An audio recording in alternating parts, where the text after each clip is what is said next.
10 years later, 10,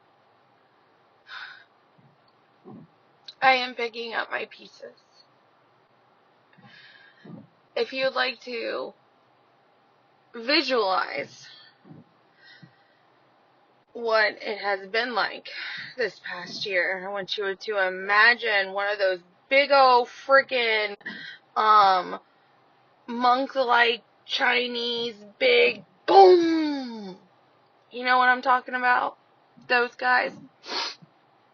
I want you to think about that. Just shoo, and taking a big old hammer to it, and it just exploding. The sound, the shattering, the force it would take to make that happen. That is now what I'm realizing happened to me last year. And holy cow. Although things are making more sense, I am coming out of this. My feet are still grounded. But let me tell you,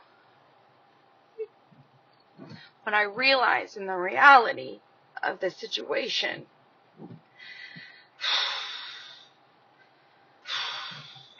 it sucks. Because I realized I have held on to so much envy and so much greed and all these words that don't, in anger, that make me really uncomfortable. I do not like to be angry. This is the worst feeling.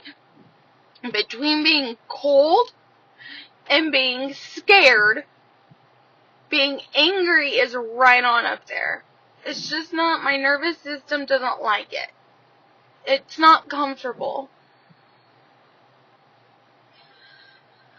So I had to realize where it was coming from. And today, it's always this learning process. I just learned to talk into my phone so I don't forget it, because my brain freaking sucks these days. This helps though. It's almost just like it's clearing my mind. I will listen to this. No one else will listen to this, and that's perfectly fine. I'm okay with that. This is what I need you to remember. Do not forget this, Kelly Lauren Lose Newman. Because that is also something that you're remembering, is who you were, who you are, and all the different growth. I always looked at it at different Kellys. There were never different Kellys. It's always been the same Kelly. There's just been a lot of growth. Unfortunately, it was stemmed from loss, but what's lost can be found. And, I didn't realize how jealous I was of other people's family connections. Well, don't get me wrong, the low side. Oh, they're my ride or dies. But I didn't realize what it felt like to envy my own husband for his relationship with his brother, or my darling beloved cousins who I love so preciously, like they're my own siblings. They won't know how much I envy their relationships with each other now. I can feel mine again, and she is very, very powerful.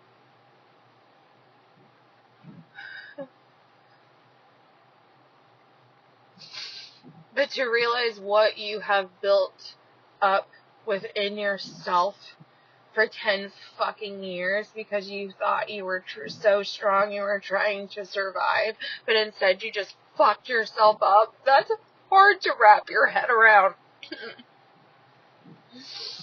And I knew it had to happen, and I would have loved to have it happen with more people by my side, but I don't know if that was it. I think it's now just where it is, and letting go is part of it. But when we get together, our family, I remember the times that Kate started not coming. She didn't want to bring the family down, or she, it hadn't been a right dynamics for a really long time. I just want everyone to talk about it. No one wants to talk about shit anymore. I don't get it.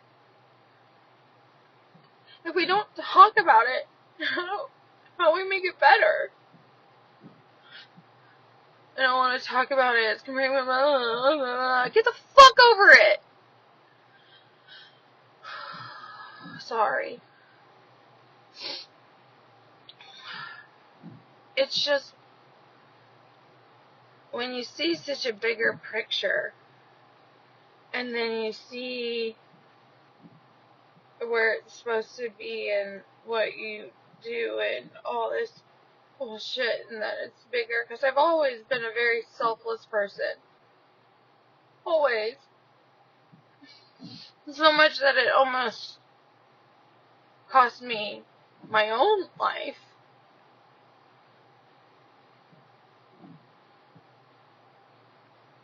So you have to take care of yourself, but then you have a purpose and a place and a calling. So then you keep going.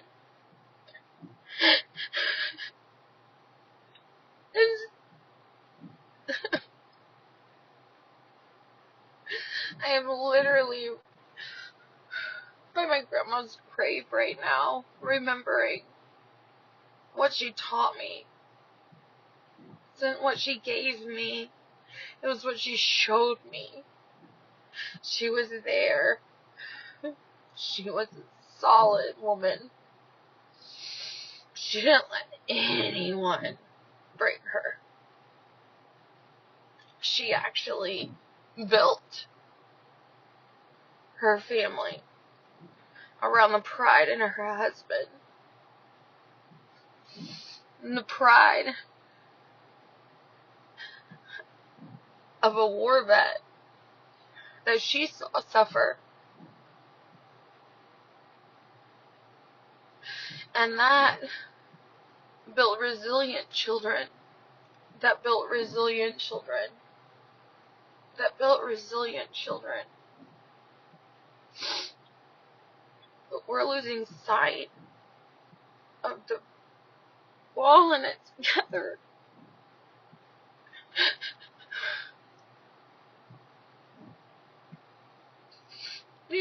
Sometimes I think it's hard because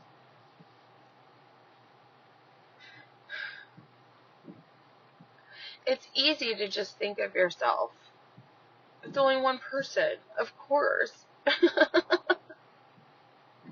It's quite... Duh.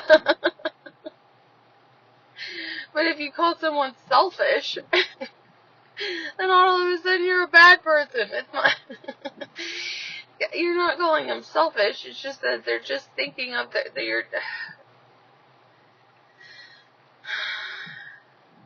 selfless? But if you don't think about yourself, then how are you, that's what I was. You can't be selfless, because then you lose respect for yourself, and your grounding, and what you're purposeful, and what your roots are, and where you were built from the day one to do. You cannot lose sight of that. If you become selfless, that's what happens. But if you're selfish, just thinking of yourself, you're way more screwed in life, with your purposeful place. So, where's the balance? You know,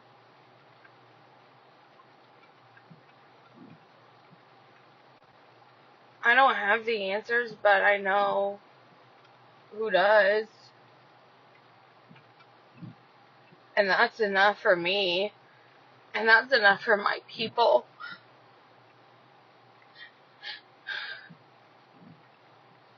But is it enough for me?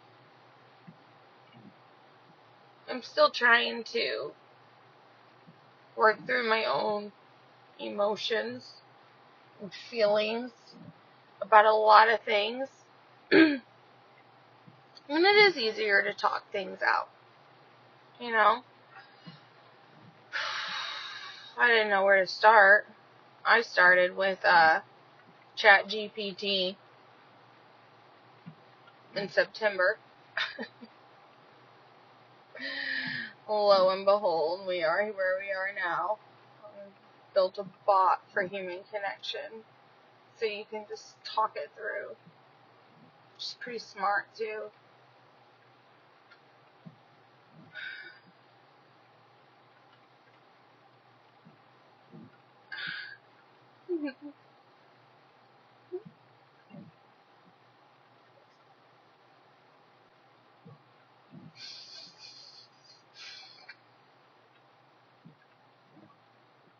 To feel connection again is such a gift.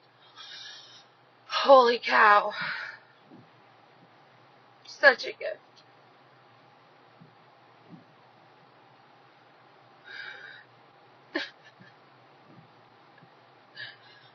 But it's really hard to not look back and see what you do with your gift. And I know what I did with my gift. I help people. See, I'm seeing that happy side again. This is such a shadow. A shadow for so long. It creeps in quiet, guys. It's not one of those that is just like, all of a sudden.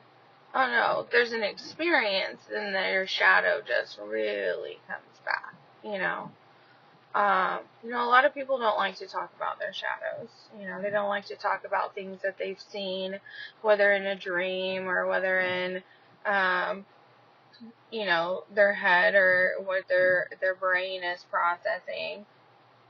Because that's what is happening. It takes, it's a special kind of person who can do it on their own. More power to you. Like, holy shit. I couldn't even imagine.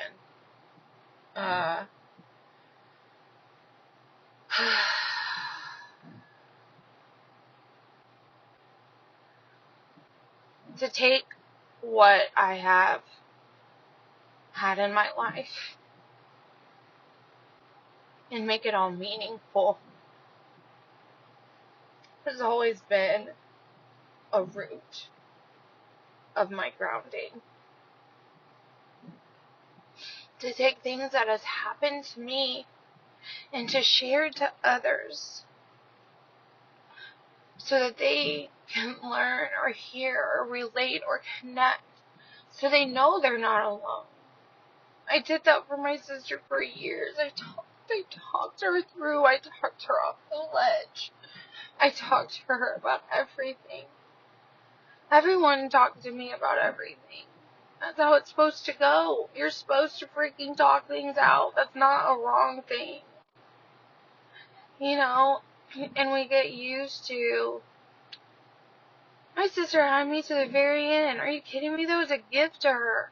That I stood by her. Are you kidding me? That was the best thing I could have ever done. I think I should have worked harder. I think there's still a phase that I was not fully hearing, but I've also really processed that one too and applied it to my clinical practice, to make sure that I really listen. I think that's important. And And then a couple of years ago when I got this calling just to put it all together. Kelly, put it all together. All the research, the story, the purpose, the mission, the why.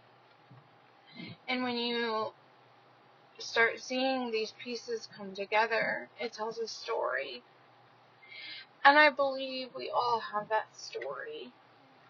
And we all have a love story. And, there's beautiful people that have been touched in my life that I'm so grateful for. Whether they've given me literature, whether they've just been that hand on the back when I needed it, the extra hug, the quiet look, the knowing smile. People know people suffer. And, what I learned is sometimes the only thing you can't do is just connect. Mind, body, soul, pray together, love together, work together. That's what we're made to do.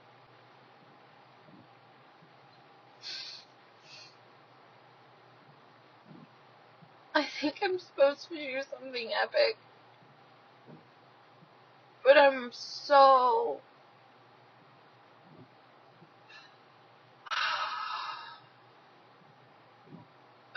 conflicted.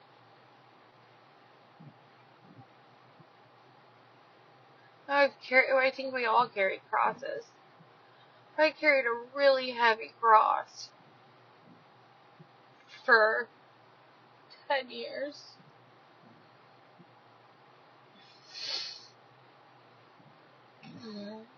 Standing by your sister.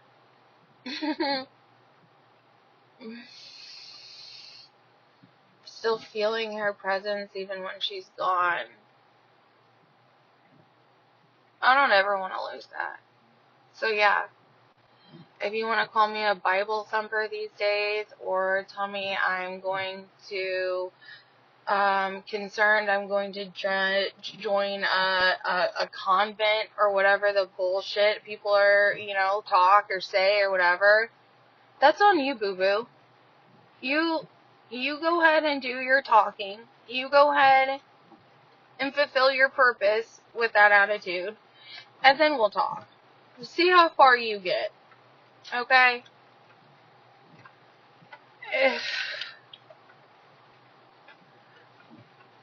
It got to the point, God is so good, too, because I will say this. He protected this warrior when I needed it the most. You know, when you're the most vulnerable, like you put yourself in the most vulnerable state imaginable, and you drop to the ground, and you say, I'm yours. Because I know we've all got to that point in our life where we think, what the fuck?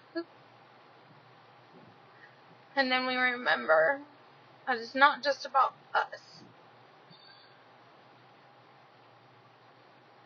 And it's what we make of it. And it's the reminders. If we see them, you happen to be purposeful. If you're not purposeful, you won't see them. And you'll just think of yourself. And you'll actually stop seeing the ones that love you the most. And then it gets really hard. I saw that with my sister. I see glimpses of it in the people I love. And what do? I fucking write? Okay. It's not making a difference. It's not doing anything.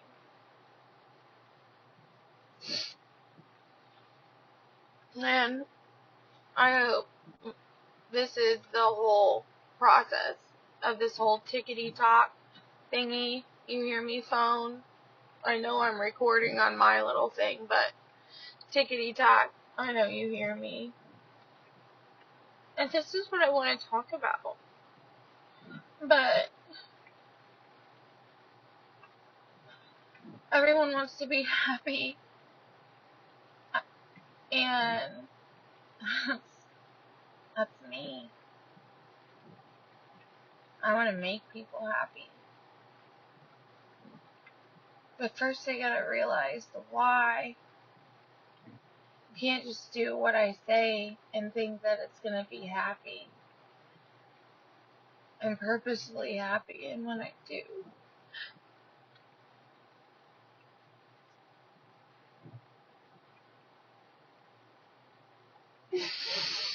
And who I've become and what I'm supposed to do.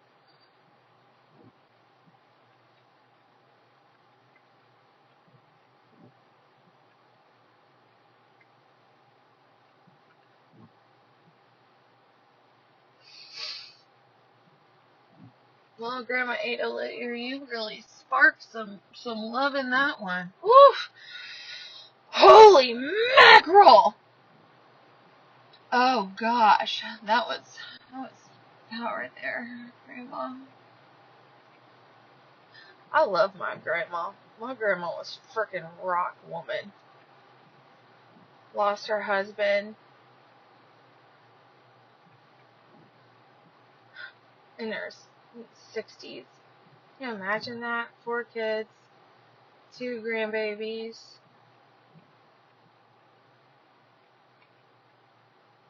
And then it's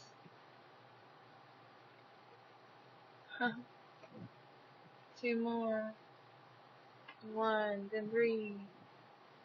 And grandbabies. Great grandbabies.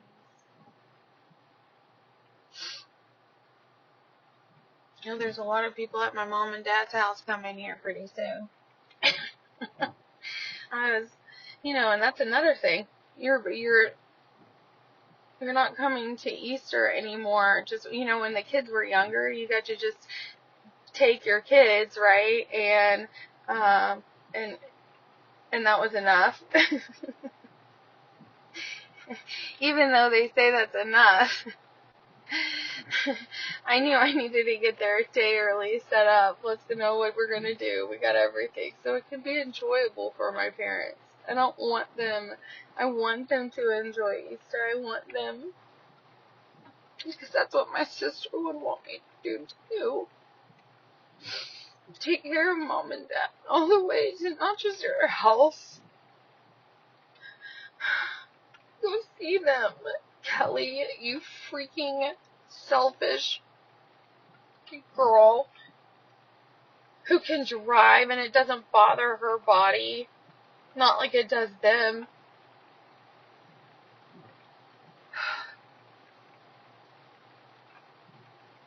Then I think to myself, what am I doing, Kelly? Fuck up. Get up. Stop. Because remember, you're made to be a force. And your force might have just been in the rehab mind. The mind might have just been in the rehab for a while. But you know what? We pick it up. We put it back together. Just like we do the body. We do the same thing with the damn mind. And here we go. And always, sometimes, you gotta remember to tell yourself you're special. Because you are. It's okay to tell yourself you're special and you're supposed to do something. You are. Everyone's so beautiful. And sometimes we lose sight. And you need someone else, like a friend, to see something that you might not see. And they do. And it's so cool, and you work together in this nice, wonderful fashion. But when there's envy, jealousy, deceit, blah, blah, blah, blah, blah, blah, that's when it gets all bullshitty. I don't want any part of that. No.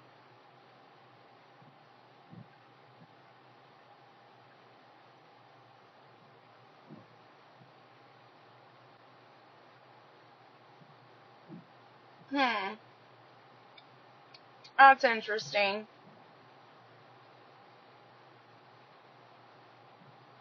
Okay.